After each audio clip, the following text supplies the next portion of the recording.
Guys, for today's video, medyo may point kasi itong nakita kong post sa Reddit. Hindi ko alam bakit ang iniisip nila ay ang Atomic Card ay isang credit card. So, nagawa na natin to ng video before and then sabi pa nga nila, pwedeng gawing reference itong Atomic Card for a credit card application. Well, somehow pwede naman, but not entirely 100% na accurate. So, for today's video, ang mga nakita kong post kasi, pinagko-compare nila itong Z credit card with an Atome credit card. Somehow, di ba, para kasing parehas yung galawan ni Atome and ni Z card. So, ngayon, ang tanong nila, sino mas maganda dito sa dalawa? So, for today's video, bibigyan natin ng linaw ang distinction between an Atome card and a Z credit card. And also, isama na rin natin sa comparison ang Maya credit card. Bakit? Well, halos magkakaparehas kasi sila. Magkakaparehas sila ng mga features. But merong distinction ang bawat isa sa kanila. Kung gusto nyong malaman kung alin ba dito sa tatlo ang best for you, samahan nyo ako, pag-usapan natin yan. Sit back and let's discuss coming right up.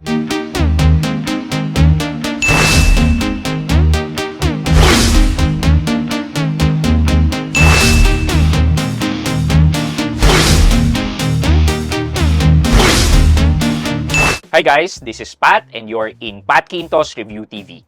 So if you're new here to my channel, I do reviews about personal finance na meron akong experience or meron na akong knowledge na ginawa ko na yan ng videos and playlist na makikita nyo dito sa taas. At kung bago ka dito sa channel ko, you may want to consider subscribing to my channel.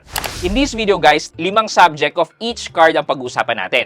Unang-una, nandyan ang interest. Pangalawa, payment options. Pangatlo, flexibility of payments. Pang-apat, the annual fee. And lastly, yung security. So, linawin muna natin. Again, Atomic Card is not a credit card. It is not a credit card in technical terms. Ibig sabihin lang nito, hindi sila licensed to issue a credit card. However, they are a financial institution na nagpapahiram ng pera. And etong Atomic Card na to na binigay nila sa atin is a debit card. A debit card powered by AUB. So, ang ginagawa dito is somehow this card is preloaded with amount na yun yung credit line nyo na binigay ni Atome. Then, there comes Z. Si Z naman ay masasabi talaga natin isa siyang credit card.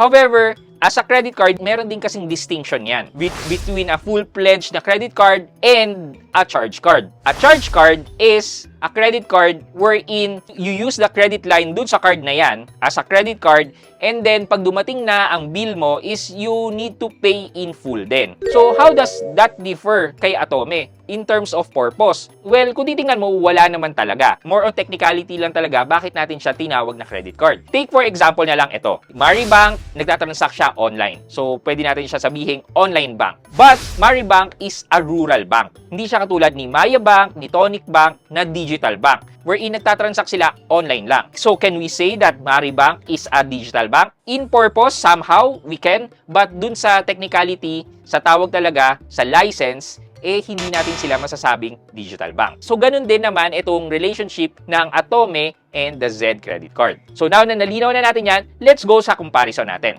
Number 1 is the interest. So, sino mas okay na interest sa kanila? Well, sa Atomic Card is you are given up to 40 days na 0% interest as long as you pay in full. Which is good at pumapareha siya sa mga credit cards natin. Kay Z credit card naman, Z credit card is also 0% interest na ngayon ay up to 48 days. Previously, nung nag-launch si Z, after 2 days lang na matapos yung cutoff mo, kailangan mo na siyang bayaran kaagad. And then, nag-improve sila, ginawa nilang 5 days. And then, nag-improve ulit sila, ginawa nilang 18 days na. Thus, malapit na siya sa regular credit card. Now, let's go to Maya. Si Maya naman ay 0% interest din as long as you pay in full after your billing period na approximately yung due date niyan ay around 21 days. So kung titingnan natin, mas mahaba kay Maya in terms of the grace period, it's around 21 days versus kay Z na around 18 days. But as long as you pay in full, they are 0% interest. Second subject na pag-uusapan natin ay ang flexibility of payment. So sa Atomic Card, kung wala kang pambayad in full, meron ka bang ibang way para makapagbayad ka at a lighter payment? Well, yes, if you convert all your purchases, all your dues into an installment. However, there's a caveat there. Ang caveat doon is that when you convert all your dues, all your bill in installment, medyo mabigat na po yan sa bulsa. At around 6% po ang interest na i-charge po ni Atome sa inyong convert to installment. Kung compare po natin to sa credit card, ang credit card po na straight purchases ay only 3%. Thus, mabigat po sa bulsa ang installment na yan. Now, let's go to Zed. So, paano naman kung di mo kayang bayaran in full? Well, nung una, hindi pwedeng hindi mo bayaran in full. Kailangan bayaran mo in full. But now, they launched the flexible option to convert your purchase into an installment. Previously, nung nilaunch to, minimum ng 1,000 pesos mako-convert mo na to installment. But now, they have updated it to a minimum of 5,000 pesos na purchase before ma-convert mo yan to installment. The installment interest, it's only 1% compared to Atome na 6%. Somehow, medyo okay po itong ginawa ni Zed na convert to installment. Now, let's move to Maya. Ngayon wala pa. Hindi ko alam kung kailan ba nila i-release tong mini payment nila. But it's something na hihintayin natin. But, ang masasabi ko lang dito, kapag wala kang pambayad in full kay Maya, si Maya ay nag-o-offer ng minimum amount due. Thus, matcha-charge po yung mga purchases nyo and yung previous purchases nyo ng 3%. So, yeah, kung wala kang pambayad talaga in full, then pwede na rin yung minimum payment. Okay, number 3 is payment usage. So, ano yung ibig sabihin dito? So, paano ba ginagamit itong mga cards na to? Well, itong kay Atome, you can use it using this card. You can tap to pay, swipe, or insert sa mga card terminals. Pwede yan. And meron din siyang actually dito sa likod na card number, expiration date, and the CVC. You can also use this information if you want to purchase online. However, meron namang separate na virtual card din si Atome wherein you can use that for your online purchases. So, I do suggest na mas gamitin nyo na lang yung virtual card nyo sa mga online purchases nyo. Kasi mas madaling magpa-block and magpa-replace ng virtual card instead of magpa-block and magpa-replace ng card. At the same time, kung di nyo dala yung card nyo at magbabayad kayo sa labas, you can use din naman yung QR payment sa loob ng Atome app. Thus, medyo flexible in terms of kung saan mo siya gagamitin kasi hindi lang mga merchants na merong card terminal ang ina-accept ni Atome.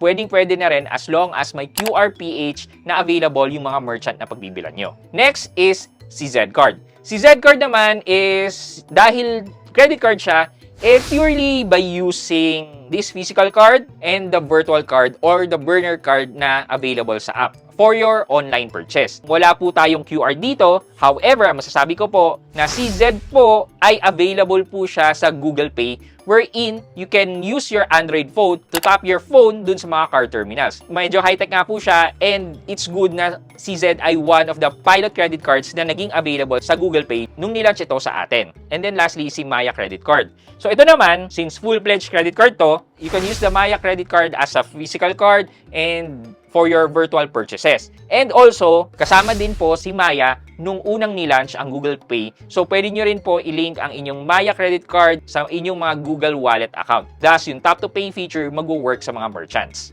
Okay, number 4, the annual fee. Since si Atome ay hindi naman siya credit card, wala po siyang china-charge na annual fee.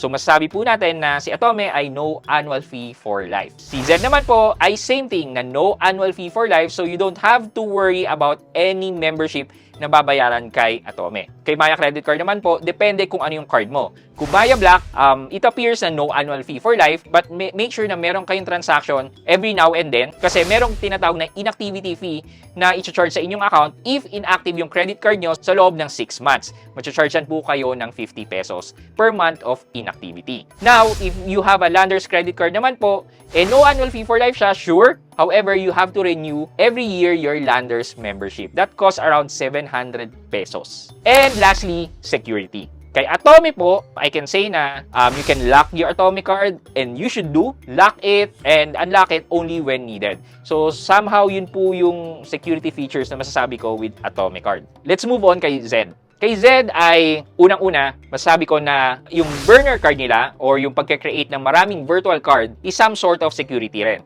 wherein you can set it as one-time use or within 24 hours na made-deactivate yung card automatically, thus making your account secure with Zed. Another is that you can also set limits sa mga cards na kinikreate mo.